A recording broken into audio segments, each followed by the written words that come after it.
굿모닝. 돈이 되는 경제신문 읽어주는 남자 라이언입니다. 오늘은 시청자 여러분에게 예비 타당성 조사에 대해서 말씀드리겠습니다. 줄여서는 예타성이라는데 특히 그 부동산 관련 무슨 그 새로운 도로가 만들어진다든가 철도가 만들어진다든가 전철이 놓여질 때 정부에서 예타성 예비 타당성 조사를 갖다가 통과해야만이 정부가 발표한 어떤 그 새로운 노선이 도로 노선이나 철도 노선이 확정돼서 공사 이루어집니다. 최근에 이루어진 그 GTX 같은 경우에도 예타성 통과한 경우에는 공사 바로 착공이 들어가지만 예타성을 통과하지 않은 조사 중인 상태에서는 설사 정부가 어떤 뭐 GTX라든가 고속전철 노선을 발표한다 하더라도 실제로 착공해서 실현되기까지는 어렵습니다. 그래서 특히 그 부동산에 관심을 가지는 라이온 TV 시청자 여러분은 예타성이라는 그 개념을 반드시 알고 머릿속에 숙지를 하고 있어야 됩니다. 왜냐하면 예타성이 통과되면은 그 부분에 있는 사놓은 그 부동산이라는 그 가격이 폭등하는 거기 때문에 예타성 개념을 아는 것이 바로 여러분에게 돈이 되는 것입니다. 예타성에 대해서 간단하게 설명하겠습니다. 예타성은 뭐냐면은 여기 보이다시피 예비적 타당 조사 제도 변화 과정 이렇게 잘 정리를 하는데요. 이게 이제 원래 만들어진 게 뭐냐면은 그 IMF 외환 그 위기가 생겼던 그 1999년 김대중 그 대통령이 대통령이 되면서부터 그 전에 막 정부가 막 그 정부 추진하던 그 토목 건축 사업이 어떤 경제성을 따지지 않고 막 무분별하게 이루어지다 보니까 막 그 정부 예산 세금을 낭비한다는 거죠. 그래서 그런 거에 대해서 뭔가 제동을 걸기 위해서 어떤 도로를 갖다가 만들어야겠다는 계획을 발표한다 하더라도 그게 경제성이 없으면 그러니까 만들어 놓고 이용하는 사람도 없다.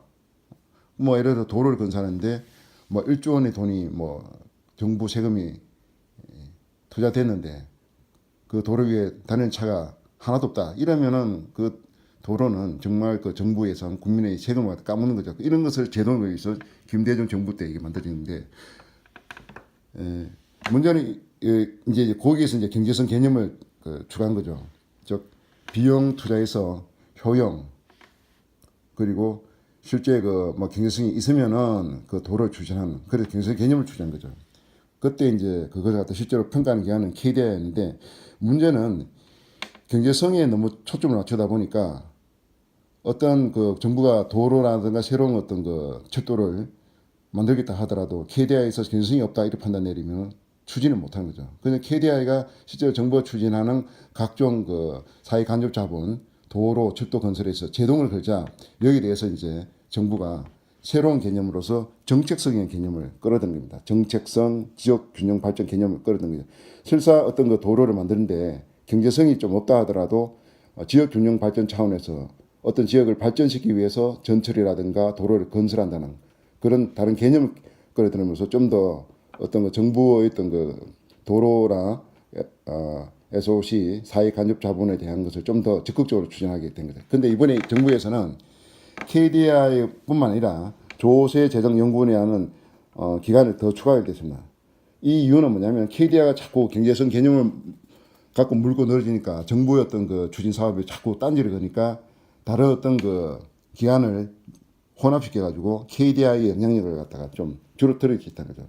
결론적으로 뭐냐면은 예비적 타당성 제도가 이번에 개편됨으로써 앞으로 정부가 어느 지역에 도로를 건설하겠다, 철도를 건설하겠다, 뭐 이런 것들이 만약에 발표되면 옛날처럼 공약으로 끝난 게 아니라 실제로 이제 예비적 타당성 제도가 좀 더 완화되기 때문에 실제로 그것이 추진될 가능성이 높다는 거죠. 따라서 정부가 어떤 지역에 도로를 건설하겠다 이렇게 발표하면 시청자 여러분들은 그 지역에 있는 부동산, 땅이라든가 집 같은 것을 좀 더 적극적으로 매입할 필요가 있다는 거죠. 왜냐하면 예비적 타당성 개념이 좀 더 완화되기 때문에 그것을 통과할 가능성이 더욱더 높아졌다는 것이죠. 그 다음 기사는 오디오북 시장에 대해서 말씀드리겠습니다. 기존에는 뭐 책을 보면 이런 그 종이책이 가장 고전적인 책이었죠. 이제 종이책의 이제 시대가 이제 물러가고 이제 전자북이 이제 떠오르고 있는데 전자북을 이제 대체하는 오디오북이 지금 떠오르고 있다고 합니다. 예를 들어 보십시오. 미국 같은 경우에는 지금 2018년 기준에 해서 전자책 매출은 3.6% 감소했는데 오디오북은 그 매출액이 무려 37.1% 급성장하고 있습니다. 제가 보기에도 우리나라가 앞으로 노인들이 들어간 노인들 국가, 노령화 시대에 접어들고 또 요새 보니까 제가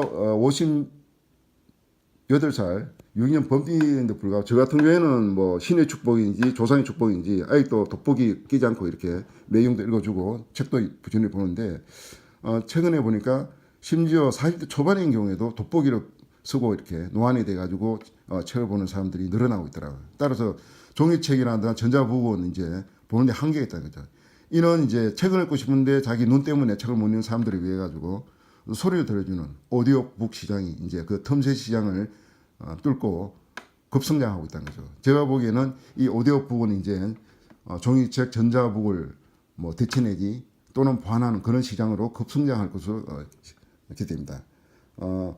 또 이 오디오북은 종이책과 달리 책값 규제가 없기 때문에 뭐 만짜리 한 책 같은 경우에는 3,000원에 이렇게 사게 팔 수 있다는 거죠. 그래서 앞으로 이제 전철 출퇴근하면서도 이렇게 오디오북들을 들을 수 있고 또 여러분들이 예를 들어서 뭐 시골에 가는데 자동차 정차돼서 막 5시간 동안 정차되면 오디오북을 틀어놓으면은 오디오북을 읽으면서 책 한 권을 독파할 수 있는 거죠. 그래서 오디오북에 좀 관심을 갖고 오디오북과 관련된 어떤 그 뭐 주식 같은데 라디오 TV 그 시청자분들이 좀 관심을 가져줬으면 좋겠습니다.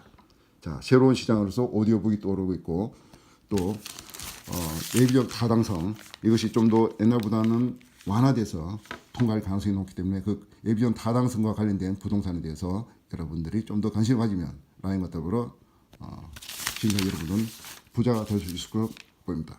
다음 시간에 뵙겠습니다. 바이바이.